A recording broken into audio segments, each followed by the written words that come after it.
네, 우리 말씀 같이 보겠습니다. 네, 요한복음 5장 16절부터 29절입니다. 5장 16절부터 29절 말씀. 네, 우리 다 같이 한 목소리 읽겠습니다. 시작. 그러므로 안식일에 이러한 일을 행하신다 하여 유대인들이 예수를 박해하게 된지라. 예수께서 그들에게 이르시되 내 아버지께서 이제까지 일하시니 나도 일한다 하시매. 유대인들이 이로 말미암아 더욱 예수를 죽이고자 하니 이는 안식일을 범할 뿐만 아니라 하나님을 자기의 친아버지라 하여 자기를 하나님과 동등으로 삼으심이로라. 그러므로 예수께서 그들에게 이르시되 내가 진실로 진실로 너희에게 이르노니 아들이 아버지께서 하시는 일을 보지 않고는 아무것도 스스로 할 수 없나니 아버지께서 행하시는 그것을 아들도 그와 같이 행하느니라. 아버지께서 아들을 사랑하사 자기가 행하시는 것을 다 아들에게 보이시고 또 그보다 더 큰 일을 보이사 너희로 놀랍게 여기게 하시리라. 아버지께서 죽은 자들을 일으켜 살리심 같이 아들도 자기가 원하는 자들을 살리느니라. 아버지께서 아무도 심판하지 아니하시고 심판을 다 아들에게 맡기셨으니 이는 모든 사람으로 아버지를 공경하는 것 같이 아들을 공경하게 하려 하심이라. 아들을 공경하지 아니하는 자는 그를 보내신 아버지도 공경하지 아니하느니라. 내가 진실로 진실로 너희에게 이르노니 내 말을 듣고 또 나 보내신 이를 믿는 자는 영생을 얻었고 심판에 이르지 아니하나니 사망에서 생명으로 옮겼느니라. 진실로 진실로 너희에게 이르노니 죽은 자들이 하나님의 아들의 음성을 들을 때가 오나니 곧 이때라. 듣는 자는 살아나리라. 아버지께서 자기 속에 생명이 있음같이 아들에게도 생명을 주어 그 속에 있게 하셨고 또 인자됨으로 말미암아 심판하는 권한을 주셨느니라. 이를 놀랍게 여기지 말라. 무덤 속에 있는 자가 다 그의 음성을 들을 때가 오나니 선한 일을 행한 자는 생명의 부활로 악한 일을 행한 자는 심판의 부활로 나오리라. 아멘. 요한복음은 예수 그리스도에 대한 책입니다. 사실은 성경 전체가 예수 그리스도에 대한 얘기죠. 그런데 그 중에서도 특별히 요한복음은 예수가 누구신가라고 하는 것을 더 집중적으로 그리고 주로 다루고 있는 책입니다. 특별히 오늘 본문인 요한복음 5장 후반에서는 예수께서 스스로 자기가 어떤 분이신지를 변증하시는 내용입니다. 바리새인들하고 논쟁을 통해서 나는 이런 존재야 하는 것을 스스로 변증하시는 그런 내용입니다. 그래서 오늘은 이 말씀을 통해서 예수께서 스스로에 대해서 무엇이라고 말씀하셨는가 하는 것을 살펴보면서 저와 여러분 가운데 예수가 누구신지를 알고 그것을 믿는 축복이 풍성하기를 주의 이름으로 축원합니다. 자, 배경을 잠깐 살펴보죠. 지난주가 아니죠. 벌써 한참 지났네요. 지난번에 살펴봤듯이 요한복음 5장은 무슨 내용이었죠? 네, 그렇죠. 38년 된 병자, 베데스다 연못가에 있었던 38년 된 병자를 치유하시고 고치시는 그 내용이었습니다. 그런데 이 병자를 고치고 나서 보니까 그날이 뭐였어요? 안식일이었어요. 그래서 그것 때문에 유대인 종교 지도자들과 논쟁이 붙습니다. 16절 말씀입니다. 자, 시작. 그러므로 안식일에 이러한 일을 행하신다 하여 유대인들이 예수를 박해하게 된지라. 그래서 이 안식일에 병자를 고치셨다 해서 유대인들과 이제 논쟁이 붙게 되는데 그 논쟁을 통해서 예수께서 나는 이런 존재야 하고 말씀하시는 것이 오늘 본문 말씀입니다. 그래서 오늘 본문 말씀은 한마디로 예수님의 자기 변증, 나는 이런 존재야 라고 하는 것을 변증하시는 그런 내용이라고 할 수 있습니다. 그래서 오늘은 예수께서 말씀하시는 자기 변증을 통해서 예수가 어떤 분이신지를 다시 한번 살펴보고 저와 여러분 가운데 그 이름에 대한 믿음이 더 충만해지기를 주의 이름으로 축원합니다. 자, 첫 번째 변증입니다. 예수께서 첫 번째 하신 변증은 예수님은 하나님과 동등한 존재라는 주장입니다.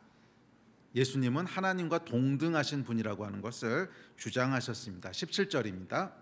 시작. 예수께서 그들에게 이르시되 내 아버지께서 이제까지 일하시니 나도 일한다 하시매. 자, 이 말씀을 보면 아버지라고 예수님께서 하나님을 칭하시는데 우리는 별로 특별하게 느껴지지 않습니다. 오늘날 우리가 기도할 때도 하나님 아버지 이러고 기도하지 않습니까?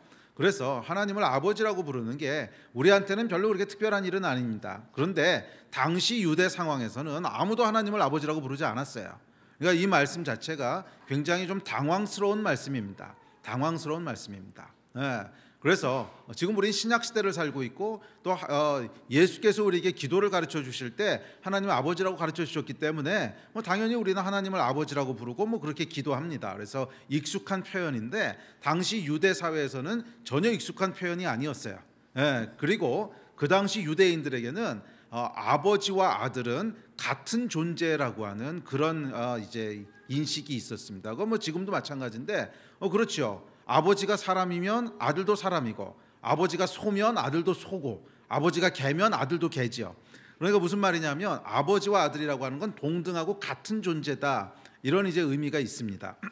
자, 그래서 예수께서 하나님을 아버지라고 불렀을 때 이들에게는 어떻게 받아들여진 거예요? 아니, 그럼 자기가 하나님이란 말이야? 이렇게 받아들여졌다는 거예요. 그리고 예수님께서도 그 의도로 말씀을 하신 거예요. 나와 하나님은 동등한 존재다, 같은 존재다, 이 말씀을 하신 것입니다. 자, 18절을 보면 정확히 그 의미였던 것을 더 명확히 우리가 볼 수 있습니다. 자, 18절입니다. 시작.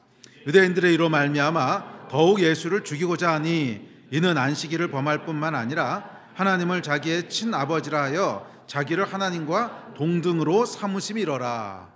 그렇죠. 그래서 요한복음에 보면 그 말씀하신 뜻이 무엇인지를 정확히 설명해 놨죠. 그러니까 아버지라고 부르신 것은 예수께서 자기와 하나님을 같은 존재라고 말씀하신 거라는 거예요. 그래서 어떤 분들은 성경에 예수가 스스로 하나님이라고 말씀하신 구절이 있습니까? 그러고 물어보시는 분이 있는데, 물론 복음서에 내가 하나님이다 이렇게 표현은 안 하셨어요. 그래도 이 말씀은 정확히 그 말씀이었습니다. 나와 아버지는 동등한 존재다라고 말씀하셨고, 그래서 유대인들이 죽인 거죠. 예수가 스스로 하나님이라고 말씀하지 않으셨다면 죽이기까지 하겠습니까? 그냥 논쟁을 하거나 핍박하거나 이렇게 하는데, 자기가 하나님이라고 하니까 이제 죽인 거거든요. 정확히 성경이 그렇게 얘기를 하죠. 이로 말미암아 더욱 예수를 죽이고자 했다는 거예요. 이는 자기가 하나님과 같은 존재라고 말씀하셨기 때문이라는 것입니다. 자, 그러므로 여러분, 예수님의 첫 번째 주장은 뭐냐면 내가 하나님이라는 거였어요. 내가 하나님이다라는 말씀이었습니다. 그러므로 여러분, 예수는 정말 하나님이시든지 아니면 정신병자든지 둘 중 하나지, 세상 사람들이 얘기하듯이 위대한 인류의 스승 이런 건 될 수가 없습니다. 그거는 어불성설이에요. 아니, 내가 하나님이라고 말하면 그건 무슨 말이냐면, 어떤 사람이 내가 개미다 이렇게 얘기하면요, 정신병자지 그걸 위인이라고 얘기합니까? 그런데 예수님께서 하신 말씀이 비슷한 종류의 말씀이었다는 거예요. 내가 하나님이다 이렇게 말씀했기 때문에 이 말씀은 정말로 예수께서 하나님이시든지 아니면 거짓말쟁이 정신병자든지 둘 중 하나입니다. 그래서 대충 어설프게 예수는 훌륭한 분이지만 존경할 만한 인류의 스승이야, 그건 예수님 스스로의 주장과 안 맞는다는 거예요. 스스로 예수님께서는 하나님이라고 주장하셨습니다. 그래서 그 말이 사실이든지 사실이 아니라면 예수님은 정신병자든지 둘 중 하나입니다. 그리고 우리는 예수의 말씀이 사실이라고 하는 것을 믿습니다. 그분은 하나님이십니다. 아멘. 자, 두 번째 주장입니다. 19절입니다. 시작. 그러므로 예수께서 그들에게 이르시되 내가 진실로 진실로 너희에게 이르노니 아들이 아버지께서 하시는 일을 보지 않고는 아무것도 스스로 할 수 없나니 아버지께서 행하시는 그것을 아들도 그와 같이 행하느니라. 자, 두 번째 뭐라고 주장하셨냐면 예수님은 자기 스스로 행하는 게 하나도 없으시다는 거예요. 하나님께서 원하시는 것을 그대로 행하셨다는 거예요. 자, 이것을 우리가 작년에 살펴봤던 빌립보서 케노시스죠.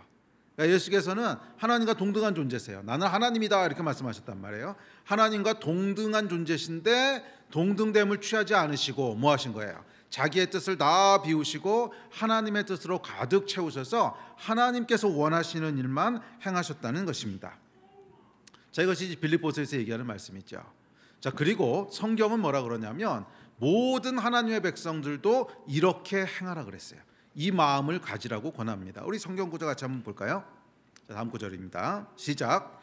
너희 안에 이 마음을 품으라. 곧 그리스도 예수의 마음이니 그는 근본 하나님의 본체시나 하나님과 동등됨을 취할 것으로 여기지 아니하시고 오히려 자기를 비워 종의 형체를 가지사 사람들과 같이 되셨고 사람의 모양으로 나타나사 자기를 낮추시고 죽기까지 복종하셨으니 곧 십자가에 죽으심이라. 정확히 그 얘기죠. 그는 하나님의 본체시고 하나님과 동등한 분이세요. 예수님 스스로 그렇게 주장하셨어요. 그렇지만 동등됨을 취하지 않으시고 자신을 비우시고 하나님의 뜻으로 가득 채우셔서 하나님께 순종하는 삶을 사셨다는 거예요. 그리고 너희 안에 이 마음을 품으라고 말씀하십니다. 그래서 모든 그리스도인은 예수께서 행하셨듯이 이렇게 행하라는 거예요. 우리 스스로의 원함과 스스로의 계획과 스스로의 비전을 위해서 사는 것이 아니라 그것을 비우고 하나님으로 가득 채우고 하나님께서 원하시는 삶을 살라고 하는 것이 성경의 명령입니다. 자, 여러분 어떠십니까? 여러분은 하나님이 원하시는 삶을 원하시는 것을 행하십니까? 아니면 스스로 행하십니까? 자, 이 질문을 하면요, 많은 분들이 이렇게 물어오십니다. 목사님, 하나님의 뜻을 행하고 살고 하는 거 다 좋은데요, 도대체 어떻게 하나님의 뜻을 알 수 있습니까? 보통 이 질문들을 참 많이 하세요. 그 질문에 저희에 깔려 있는 건 뭐냐면, 알면 내가 행할 텐데 몰라서 못 한다는 거예요. 어떠세요? 여러분도 그렇게 생각하십니까? 많은 분들이 그렇게 말씀해요. 내가 알기만 하면 하나님의 뜻을 행할 텐데 어떻게 하나님의 뜻을 알 수 있습니까? 물론 어떤 건 쉽게 알 수 있는 것도 있습니다. 예를 들어서 거짓말하고 사기치는 거, 당연히 하나님이 원하시는 거 아니겠죠. 명백하게 죄에 대해서는 우리가 쉽게 분별할 수 있습니다. 하나님은 거룩하신 분이기 때문에 이제 그런 거 하나님의 뜻이 아니겠죠. 그렇지만 항상 그런 것만 있는 건 아니잖아요. A냐 B냐 선택을 해야 되는데 A도 죄가 아니고 B도 죄가 아니고 둘 다 괜찮은 거예요. 그런데 둘 중 하나 선택해야 돼요. 이럴 때 보통 여러분들 갈등을 많이 하시죠. 갈등 많이 하시고 주변에 기도 부탁도 하시고 또 어떨 때는 저한테 이제 찾아오셔서 물어보시기도 하시고 그렇게 합니다. 보통 우리가 이제 어려워하는 게 그런 거죠. A냐 B냐 죄는 아닌데 선택을 해야 된단 말이에요. 그런데 어느 게 하나님의 뜻인지 어떻게 알 수 있습니까? 보통 이것을 참 많이 이렇게 어려워하시고 또 그렇게 궁금해하십니다. 그런데 좀 아까도 말씀드렸지만 이렇게 물어보시는 거에 밑에는 무슨 생각이 깔려 있냐면, 알기만 하면 행할 텐데, 내가 알기만 하면 행할 텐데, 이게 몰라서 참 어렵습니다, 이 얘기거든요. 그런데 정말 그렇습니까? 여러분 정말 그러세요? 알기만 하면 다 행할 준비가 되어 계십니까? 오케이, 알았어요. 알았는데 그게 십자가야. 그럼 어떡하시겠어요? 사실 정확히 예수님이 그러셨잖아요. 하나님의 뜻을 알았더니 십자가였단 말이에요. 하나님의 뜻을 알았더니 십자가에서 죽는 거였어요. 우리도 알긴 알았어요. 알고 나서 봤더니 누구 좀 도와줘라, 아니면 새벽기도 나가라, 이런 거면 우리가 행할 준비가 돼 있는데, 알긴 알았더니 십자가야. 그래도 행할 준비가 되어 계십니까? 여러분 이제 조금 고민을 하게 되죠. 조금 고민을 하게 됩니다. 여러분, 그래서 사실은 말이에요, 아는 것이 문제가 아니라 할 수 있느냐가 진짜 문제입니다. 아는 것이 문제가 아니라 할 수 있느냐가 진짜 문제예요. 알았더니 십자가면 어떡하실 거예요? 그거 하실 거예요? 알았더니 순교야, 그럼 하실 거예요? 이게 쉽지 않은 문제죠. 그래서 사실은 아는 것이 진짜 문제가 아니라 할 수 있느냐가 진짜 문제입니다. 그래서 성경은 이렇게 얘기합니다. 우리 다음 구절 같이 볼까요? 시작. 나의 계명을 지키는 자라야 나를 사랑하는 자니, 나를 사랑하는 자는 내 아버지께 사랑을 받을 것이요, 나도 그를 사랑하여 그에게 나를 나타내리라. 또 다음 구절 시작. 사람이 하나님의 뜻을 행하려 하면 이 교훈이 하나님께로부터 왔는지 내가 스스로 말함인지 알리라. 자, 이건 뭐라 그러셨냐면 정말 계명을 지킬 마음이 있느냐는 거예요. 그래서 17절 다시 한번 보세요. 사람이 하나님의 뜻을 행하려 하면, 행할 준비가 돼 있고 그 마음이 있으면 안다는 거예요. 행할 준비가 돼 있으면 하나님께서 하신 말씀인지 내가 스스로 생각한 건지 안다는 거예요. 안다는 거예요.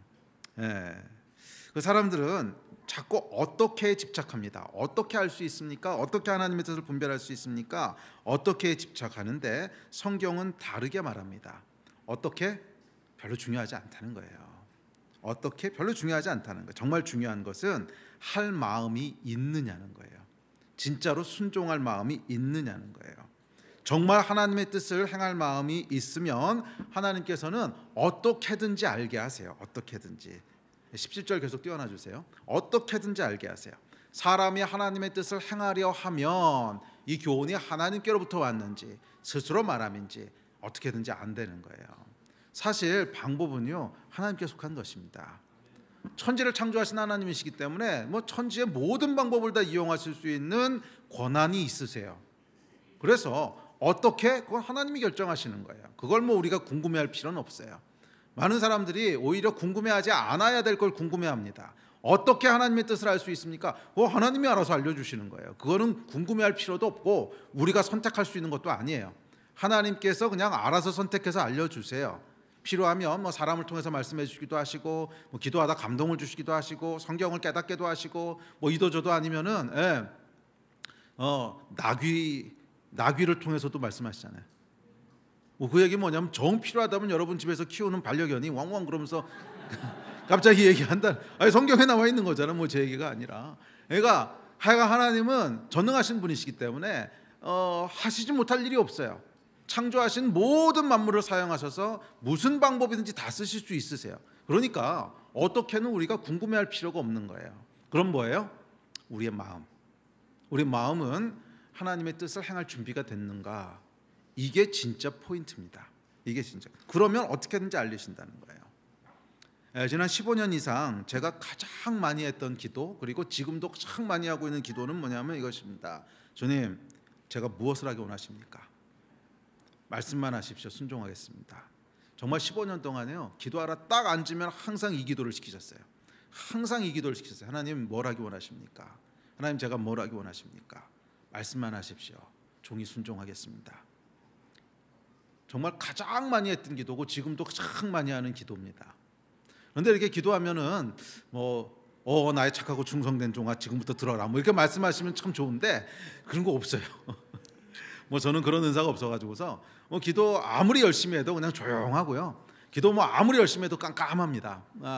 뭐 은사가 있으신 분들은 이렇게 기도하면 모두 보시고 들으시고 그러는데 저는 그런 은사가 없어가지고서 뭐 아주 특별한 경험이 한두 번 있긴 하지만 뭐 대부분의 경우는 그냥 아무리 열심히 기도해도 조용하고 아무리 열심히 기도해도 깜깜합니다. 자, 그런데 감사하게도 이 기도의 위력은 다른 데 있습니다. 이 기도의 위력은 다른 데 있습니다. 이렇게 기도할 때 제 안에요, 하나님을 신경 쓰는 마음, 조금 더 적나라하게 이야기하면 눈치 보는 마음이 만들어지는 거예요. 그래서 삶을 살다가도 이거 하나님 원하시는 건가? 계속 이 눈치를 보게 되는 거예요. 좋은 의미의 눈치. 계속 하나님을 향하여 귀를 이렇게 신경을 곤두세우게 됩니다. 이거 하나님이 하시는가? 하나님 원하시는 거 아니면 어떡하지? 또는 아이고 내가 이거 혹시 잘못 분별하고 엉뚱한 짓 한 거 아니야? 항상 신경을 곤두세우고 있고 바람만 불어도 혹시 이거 하나님이 말씀하시는 거 아니야? 하여간 계속 신경 쓰게 되는 거예요. 그래서 뭐 예를 들어서 새벽에 하나님이 깨우셨어요. 일어나 봤더니 시계를 보니까 그 새벽 3시 16분이에요. 혹시 요한복음 3장 16절? 뭐 이래가지고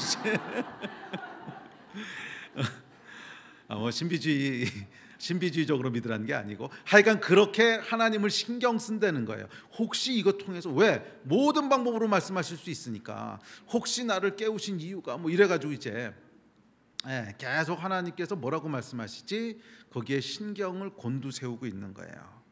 이것을 성경은 하나님을 경외하는 마음이라고 얘기합니다. 그리고 하나님께서는 경외하는 자들에게 어떻게 하든지 하나님의 뜻을 알리신다는 거예요. 방법에 자꾸 매이지 마십시오. 나는 어떻게 하나님의 음성 듣는지 모르겠어요. 저도 몰라요. 누구도 몰라요. 그건 그냥 하나님이 강권적으로 정하시는 거예요. 우리가 해야 될 일은 어떻게를 찾아가는 게 아닙니다. 어떻게를 찾아가는 게 아니라 우리 마음이 하나님 앞에 준비되어 있는가. 무엇을 말씀하시든지 하나님 그대로 행하겠습니다. 이 마음이 준비되어 있는가. 그래서 항상 하나님께서 하시는 말씀을 듣기 위해서 신경을 곤두세우고 바람만 불어도 혹시 하나님이 이 마음이 있느냐는 거예요. 여러분은 하나님을 경외하는 마음이 있으십니까? 혹시 이게 하나님의 뜻이 아닐까? 매사에 조심하는 마음. 혹시 하나님이 다른 것을 원하시는 거 아닌가? 멈춰서서 한 번 더 생각하는 마음. 혹시 내가 잘못 분별하고 엉뚱한 일 한 거 아닌가? 다시 돌아보는 마음. 하나님을 경외하는 마음이 있으십니까? 경외하는 마음이 있을 때 하나님께서 당신의 뜻을 알리세요. 방법은 하나님이 선택하세요. 그리고 그 음성을 듣는 자는 모를 수가 없어요. 이거 하나님 말씀하시는구나. 그냥 알게 돼요. 그러므로 여러분 이 마음을 품으시는 여러분 되시기를 주의 이름으로 축원합니다. 그래서 성경이 뭐라 그러는 거예요? 너희 안에 이 마음을 품으라 곧 그리스도 예수의 마음이니 그는 근본 하나님의 본체시나 죽기까지 순종하심이라. 이 마음을 품을 때, 그렇게 행하고자 하는 마음을 품을 때 하나님께서 그 뜻을 보이시고 알리시는 줄 믿습니다. 그래서 예수님의 변증의 제일 끝부분인 5장 42절부터 44절에 보면 예수께서 다시 한번 마음에 대해서 말씀하십니다. 42절부터 44절 볼까요? 시작. 다만 하나님을 사랑하는 것이 너희 속에 없음을 알았노라. 나는 내 아버지의 이름으로 왔음에 너희가 영접하지 아니하나 만일 다른 사람이 자기 이름으로 오면 영접하리라.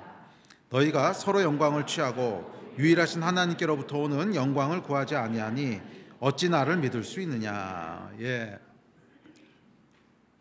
예수 그리스도를 알아보지 못했던 바리새인들, 그렇죠. 굉장히 종교적 열심이 있었는데 예수 그리스도를 알아보지 못했어요. 그래서 이들을 이제 예수님께서 질타하시는데 알아보지 못한 이유가 이들의 마음 때문이었다는 거예요. 그러니까 알아보지 못한 이유가 증거가 부족했기 때문도 아니고 어떻게 하나님의 뜻을 분별하는지 분별의 기술이 부족하기 때문도 아니라는 거예요. 예수를 알아보지 못했던 이유는 하나님을 사랑하는 것이 너희 속에, 너희 마음에 없기 때문이라는 거예요. 하나님을 사랑하는 것이 없기 때문이라는 거예요. 그러니까 다시 얘기하면 하나님을 사랑하는 마음이 있으면 하나님의 뜻을 분별한다는 거예요. 그러면 여러분, 하나님의 뜻을 분별하는 것은 방법의 문제가 아니라 마음의 문제입니다. 하나님을 경외하는 마음이 있는가? 하나님을 사랑하는 마음이 있는가? 말씀만 하시면 어떻게든 순종할 준비가 되어 있는가? 이 마음의 문제지 방법이나 기술의 문제는 아닙니다. 여러분 항상 그래요. 모든 영적인 것은 다 마음에 의해서 결정되는 것이지 방법이나 기술에 의해서 결정되지 않아요. 절대로 그렇지 않습니다. 영적인 것은 방법이나 기술을 알아서 영적인 걸 이렇게 되지 않는다는 거예요. 사실은 방법이나 기술은 몰라도 정말 영이 움직이기 시작하면 우리는 어떻게든지 알게 돼 있어요. 영을 움직이는 것은 마음이지 방법이나 기술이 아닙니다. 그러면 여러분, 하나님의 뜻을 알기 원하신다면 방법을 찾지 마시고 우리의 마음을 준비시키십시오. 마음을 준비시키세요. 그러면 말씀하십니다. 자, 누가복음 2장에 보면 안나라고 하는 여인이 등장합니다. 이 안나라고 하는 여인이 참 흥미로운 여인인데 그 누가복음 2장인데요. 성경 구절 몇 구절 읽어봅시다. 자, 시작. 또 아셀 지파 바누엘의 딸 안나라 하는 선지자가 있어 나이가 매우 많았더라. 그가 결혼한 후 7해 동안 남편과 함께 살다가 과부가 되고 84세가 되었더라. 이 사람이 성전을 떠나지 아니하고 주야로 금식하며 기도함으로 섬기더니 마침 이때에 나와서 하나님께 감사하고 예루살렘의 속량을 바라는 모든 사람에게 그에 대하여 말하니라.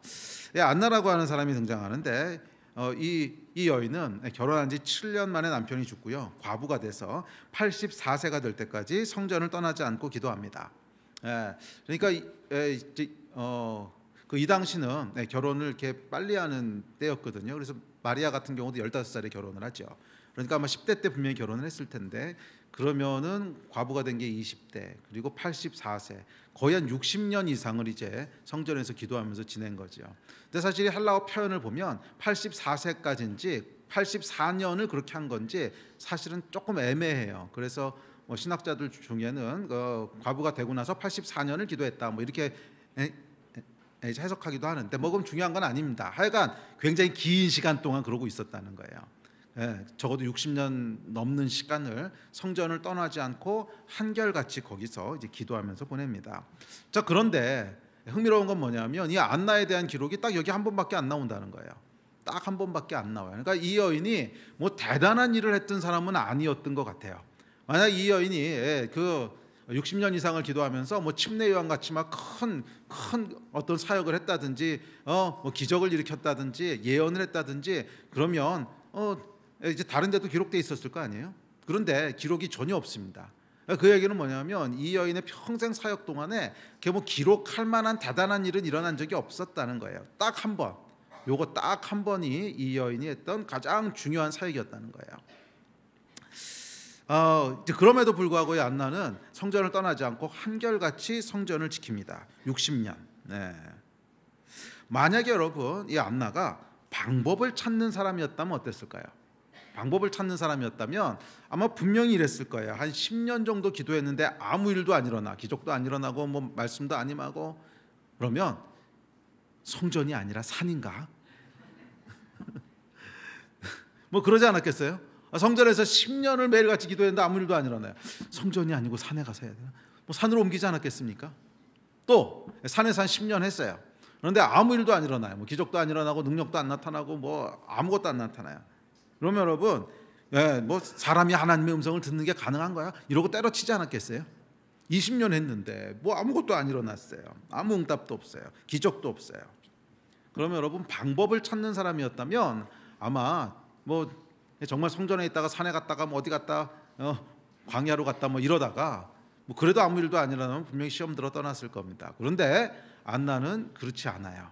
60년을 한결같이 아무런 말씀도 없고 아무런 능력도 없고 아무런 하나님의 역사가 임하지 않는데 한결같이 성전을 지킵니다. 어떻게 그럴 수 있었을까요? 네, 동기 자체가 다른 거예요.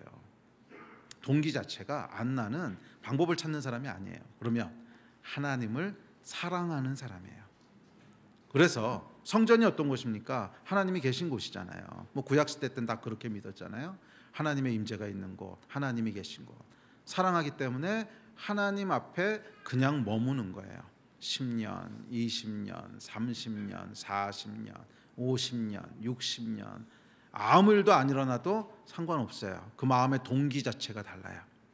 마음의 동기 자체가 하나님을 사랑하는 거예요. 그리고 성경의 약속대로 하나님께서는 당신을 사랑하는 자에게 하나님의 뜻을 보이셨어요. 예수가 이 땅에 왔을 때 그가 메시아, 하나님의 아들이신 것을 알아보고 사람들 앞에 증언하게 하십니다. 근데 여러분, 이게 참 신기하지 않습니까? 어떻게 알아봤을까요? 갓난아기였거든요. 이 예수가 뭐 좀 커가지고서 중간에 능력도 행하고 그다음에 뭐 가르치는 것도 범상치 않고 그러면 오, 메시아 아니야? 뭐 이렇게 생각하고 분별할 수 있었을 텐데 지금 갓 태어난 갓난아기거든요. 이걸 무슨 방법으로 알아요? 갓 태어난 어린아이가 그냥 응애응애 울고 있는데 이 아이가 하나님의 아들인지 메시아인지 무슨 방법으로 아냐는 거예요. 자, 이걸 통해서 우리가 알 수 있는 건 뭐냐면 방법으로 아는 게 아니라는 거예요. 방법만 놓고 만약 분별한다 그러면 분별할 수 있는 방법이 없어요. 그냥 응애하고 태어난 애기인데 뭐 기적을 행한 것도 아니고 커서 뭐라고 가르친 것도 아니고, 그래서 이 가르치는 말씀을 가지고 분석해보고 보니까 오 맞네 뭐 이렇게 할 수 있는 것도 아니고 아무런 방법이 없는데 그냥 아는 거거든요. 이게 여러분 하나님께서 하시는 일인 줄 믿습니다. 방법이 아니라 하나님을 한결같이 사랑하는 사람에게는 그냥 알게 하시는 거예요. 어떤 방법을 통해서든지 알게 하시는 거예요. 뭐 사람을 통해서 말씀해 주시든지 아니면 기도할 때 감동이 있든지 이도저도 아니면 초자연적으로 말씀하시든지 하여간 하나님을 사랑하는 자에게는 하나님께서 당신의 뜻을 보이신다고 요한복음에서 약속하셨습니다. 이 약속을 믿으시는 여러분 되시기를 주의 이름으로 축원합니다. 기억하십시오. 중요한 것은 마음이지 방법이 아닙니다. 오늘 보면 5장 20절에 보면 예수께서 이렇게 말씀하십니다. 시작. 아버지께서 아들을 사랑하사 자기가 행하시는 것을 다 아들에게 보이시고 또 그보다 더 큰 일을 보이사 너희로 놀랍게 여기게 하시리라. 하나님의 뜻을 온전히 행하려고 했던 예수님을 하나님께서 사랑하셨다는 거예요. 그리고 그 사랑하심으로 말미암아 아들에게 그 행하시려는 것을 다 보여주시고 그것보다 더 놀라운 일도 알려주셨다는 거예요. 자, 그러므로 하나님이 어떤 사람에게 보이세요? 사랑하는 사람. 어떤 사람을 사랑하세요? 하나님을 경외하고 하나님을 사랑하는 사람. 그 사람을 하나님도 사랑하셔서 그에게 하나님의 뜻을 보이신다는 거예요. 자, 그런데 여기서 하나님도 사랑하사라고 하는 사랑이라는 단어가 아가페로 되어 있지 않고요, 필레오로 되어 있습니다. 아가페와 필레오의 차이가 있죠. 뭐 둘 다 이제 사랑이라고 번역되긴 하는데 아가페는 무슨 사랑이냐면 신적인 사랑입니다. 그러니까 그 대상이 사랑할 만한 건덕지가 없어요. 그래도 그냥 신적인 의지를 가지고 사랑하는 거예요. 그게 아가페지요. 그래서 하나님께서는 모든 사람을 사랑하십니다. 어떻게? 아가페 사랑으로.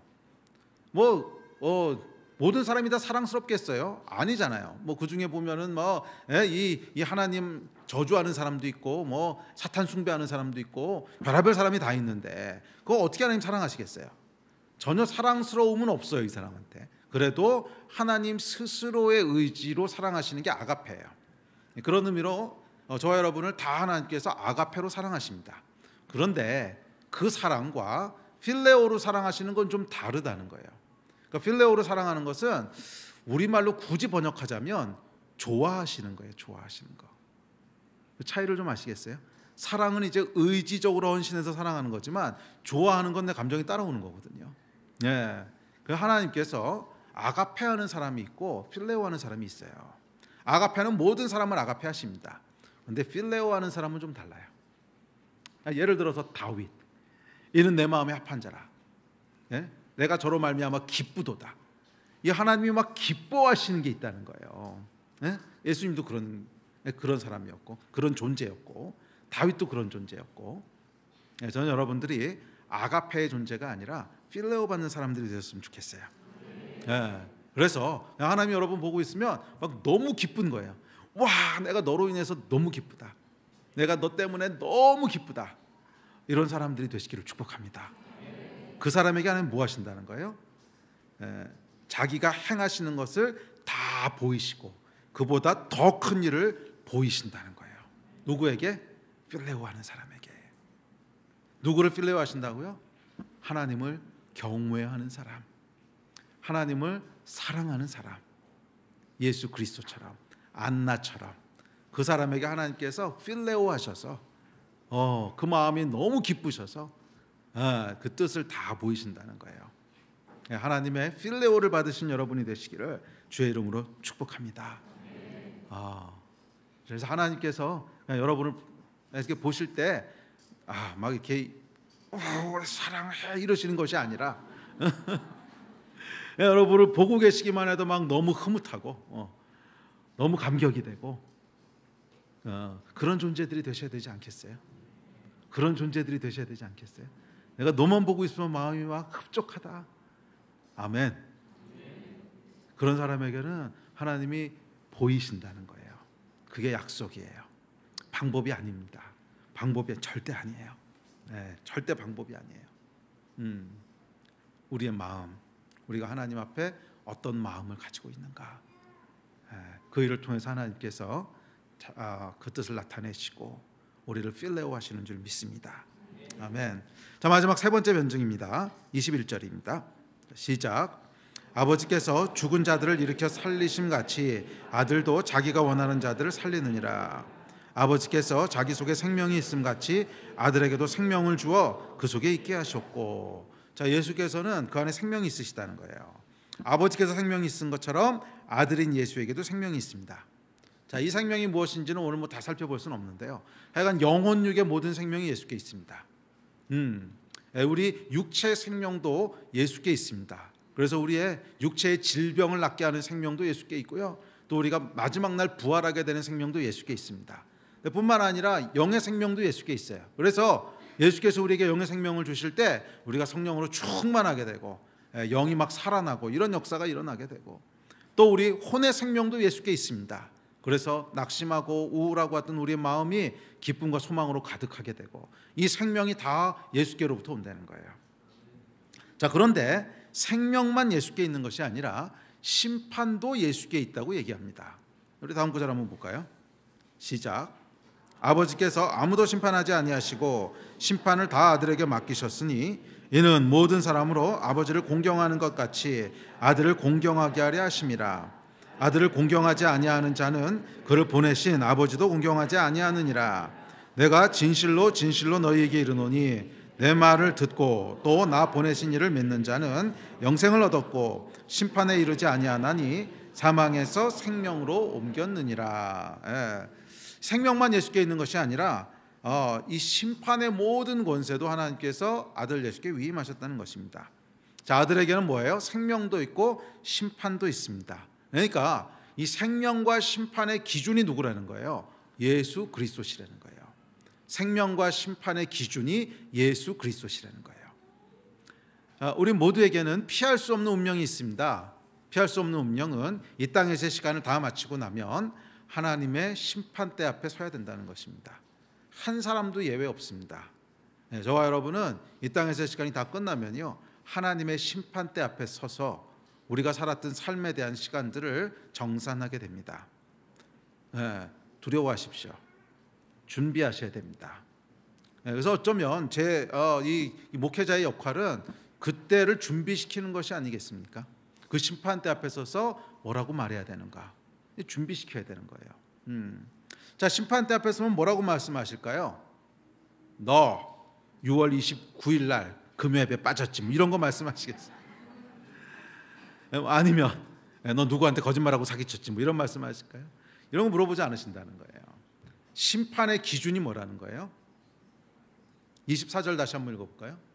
자, 시작. 내가 진실로 진실로 너에게 이르노니 내 말을 듣고 또 나 보내신 이를 믿는 자는 영생을 얻었고 심판에 이르지 아니하나니 사망에서 생명으로 옮겼느니라. 자, 저기 보면 심판을 면하는 방법을 정확히 말씀해 주셨어요. 뭐예요? 내 말을 듣고 나 보내신 이를 믿으면 영생을 얻고 심판에 이르지 않는다는 거예요. 그래서 여러분, 이 심판대 앞에서 주어질 질문은요, 이미 다 가르쳐 주셨고요, 정답도 이미 다 알려주셨어요. 딱 두 가지 물어보신다는 거예요. 내 말을 듣고 나 보내신 이를 믿었느냐. 그런데 이 말은 이제 예수께서 하신 말씀이니까 예수님을 믿고 예수가 한 말을 믿고 예수를 보내신 하나님을 믿느냐, 이거 두 가지만 물어보신다는 거예요. 질문은 딱 두 개 하신다는 거예요. 네가 뭐 거짓말했느냐, 사기쳤느냐, 뭐 했느냐, 이런 거 하나도 안 물어보시고 질문은 딱 두 개입니다. 예수가 한 얘기를 믿었느냐, 예수를 보내신 하나님을 믿었느냐, 두 개 딱 물어보신다는 거예요. 이미 여러분 질문도 다 알려주셨고요, 정답도 다 알려주셨어요. 이것을 준비하는 자는 심판을 받지 않을 것이고 사망에서 생명으로 옮기는 줄 믿습니다. 자, 그렇다면 예수의 말을 듣고 예수를 보내신 하나님을 믿는다는 게 뭔가? 예수의 말을 듣는다고 하는 것은 오늘 이 5장의 컨텍스트를 쭉 따라가 보십시오. 이게 어디서 나온 말이에요? 내가 하나님이다 하는 것 때문에 지금 논쟁이 붙은 거 아니에요.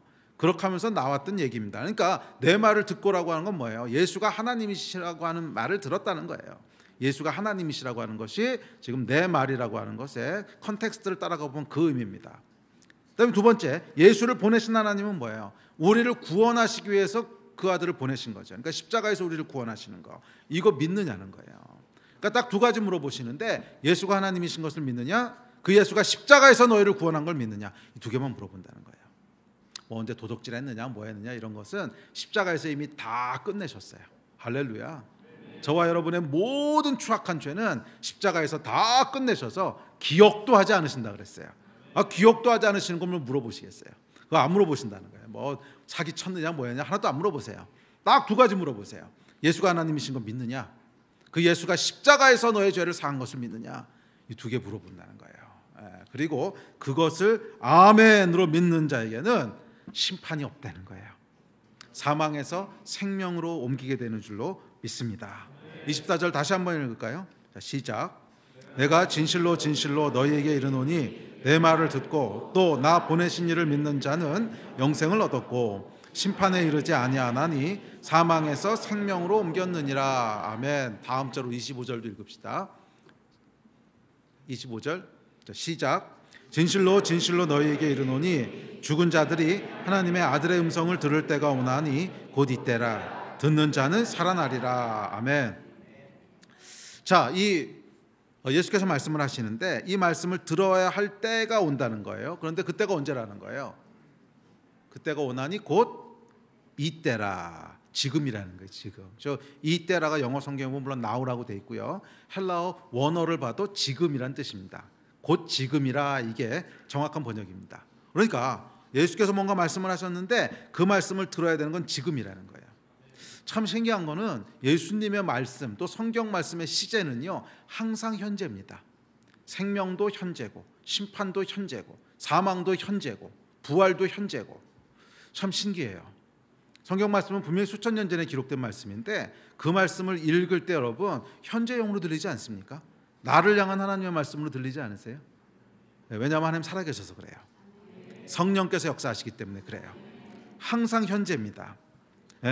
그래서 생명도 현재고요, 심판도 현재라는 거예요. 지금 하나님의 말씀을 들으라는 거예요.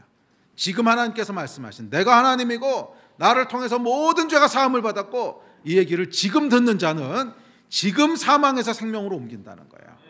이 다음에 옮겨지는 것이 아니고 지금 옮겨진다는 거예요. 반대로 지금 하나님의 말씀을 듣지 않으면 어떻게 되는 거예요? 사망 가운데 머물러 있다는 거예요. 그렇죠. 사망에서 생명으로 옮겨야 되는데 그 말을 듣고 안 들으면 그냥 사망 가운데 있다는 거예요. 우리 영도 죽어 있고 우리 몸은 잠깐 살아있는 것처럼 보일지 모르지만 결국 다 죽어 있다는 것입니다. 마지막으로 28절 29절입니다. 자, 시작. 이를 놀랍게 여기지 말라. 무덤 속에 있는 자가 다 그의 음성을 들을 때가 오나니 선한 일을 행한 자는 생명의 부활로, 악한 일을 행한 자는 심판의 부활로 나오리라. 아멘. 여러분 이 말씀 믿으십니까? 문자적으로 믿으세요? 네, 전 문자적으로 믿어요. 네, 우리가요 무덤 속에 들어가 있잖아요. 그러면 언젠가 예수님의 음성을 듣게 된다는 거예요. 우리 육신은 다 썩어 없어질지 몰라도 우리가 죽고 나서 잠자듯이 누워 있을 때, 그때가 되면 예수께서 우리를 부르시는 음성이 들린다는 거예요. 그러면 모든 자들이 부활의 몸을 입고 살아난다는 거예요. 그런데 그 중에 어떤 사람은 생명의 부활로, 또 어떤 사람은 심판의 부활로 살아난다는 거예요. 이 차이가 어디 있는 줄 아십니까? 오늘 지금 예수의 음성을 들은 사람은 무덤 속에서 예수의 음성을 들을 때 생명의 부활로 살아나게 되지만, 지금 예수의 말씀을 듣지 않는 사람은 무덤 속에서 처음으로 예수의 음성을 듣게 되는데 그건 사망의 심판의 음성이라는 거예요. 저는 여러분들이 무덤 속에서 처음으로 듣게 되는 저주가 없기를 축원합니다. 무덤 속에서 처음으로 예수의 음성을 듣게 되면 당황스러운 음성이에요. 당황스러운. 죽음이 끝이라고 생각했든지, 아니면 예수가 하나님이시란 걸 안 믿었든지, 그러고 죽었는데 예수의 음성이 죽음 이후에 무덤에서 들리면 얼마나 당황스럽겠습니까? 이게 진짜였어? 정말 하나님이셨어? 당황스러운 음성입니다. 그리고 그 당황스러운 음성을 듣게 되면 그것은 심판의 부활이라는 거예요. 그러나 지금 오늘 그분의 말씀을 믿은 자는 아들을 공경하게 하려 함이라. 이 공경이라고 하는 것이 무겁게 생각하다, 영접하다, 이런 뜻이거든요. 오늘 예수가 하나님이신 것을 믿고 영접한 사람은 무덤 속에서 다시 그분의 음성을 듣게 되는데 그것은 반가운 음성이에요. 드디어 부활의 날이 왔구나, 드디어 승리의 날이 왔구나, 반가운 음성을 듣게 될 거예요. 어쨌거나 저와 여러분은 무덤 속에서 음성을 듣게 될 겁니다. 저는 이 성경의 말씀을 문자 그대로 믿습니다. 우리가 무덤 속에서 잠자고 있을 때 예수 그리스도의 음성을 듣게 될 터인데, 그 음성이 당황스러운 음성일까요? 아니면 반가운 음성일까요? 반가운 음성으로 듣게 된 여러분 되시기를 주의 이름으로 축원합니다. 기억하십시오. 오늘 생명의 말씀을 듣지 못하면 내일은 심판의 말씀을 듣게 됩니다. 아멘. 우리 일어나서 같이 기도합시다.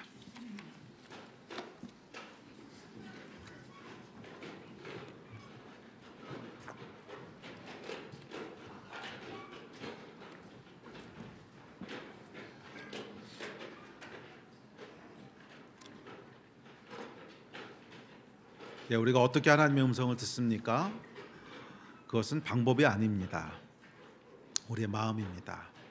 경외하는 마음, 그리고 하나님을 사랑하는 마음, 그 마음이 있을 때 우리 배에 하나님께서 어떻게든지 그 뜻을 보이십니다. 우리 함께 기도할 때, 이 하나님, 우리가 예수의 말씀을 듣고 그 말씀을 경외합니다.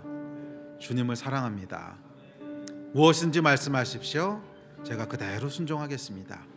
알려만 주십시오. 그대로 따라가겠습니다. 그 마음으로 한번 기도하지 않으시겠습니까? 이 기도를 하나님 기뻐하십니다. 경외함을 기뻐하십니다. 그리고 혹시 이 가운데 아직 예수 그리스도가 하나님이시라고 하는 것을 믿지 못하시는 분이 있다면 오늘 이 음성을 들으십시오. 예수는 하나님이십니다. 스스로 그렇게 말씀하셨습니다. 여기에 여러분의 영원한 운명이 달려 있습니다. 예수 그리스도의 말씀을 믿고 사망에서 생명으로 옮기는 날이 되시기를 축복합니다. 우리 같이 좀 기도하실 때 주여 한번 크게 부르짖고 주님 앞에 기도하며 나아가십시다. 기도하시겠습니다. 주님,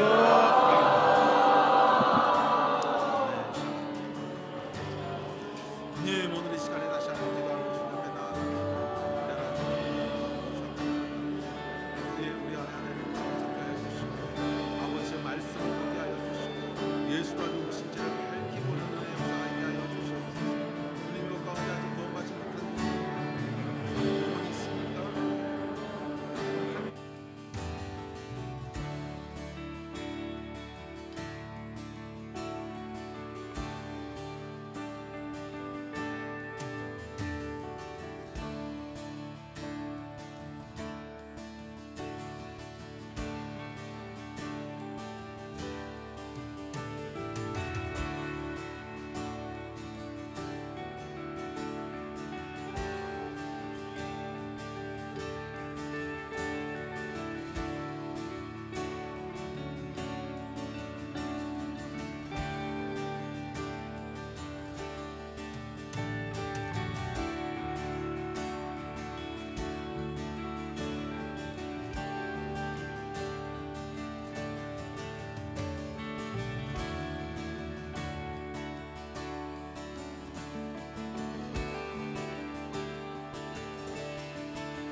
내 평생 사는 동안 주 찬양하리. 여호와 하나님 내 주를 찬양하리.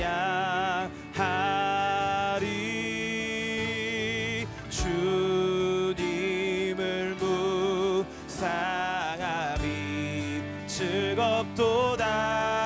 내 영혼 주 안에서 참 기쁘리. 내 영혼아 주님을 송축하라. 내 영혼아 주님을 찬양하라. 내 영혼아 주님을 송축하라. 내 영혼아 주님을 찬양하라. 내 평생 사는 동안 내 평생 사는 동안 주 찬양하리. 여호와 하나님 내 주를 찬양하리. 주님을 묵상함이 즐겁도다. 내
영혼아 주님을 송축할지어다.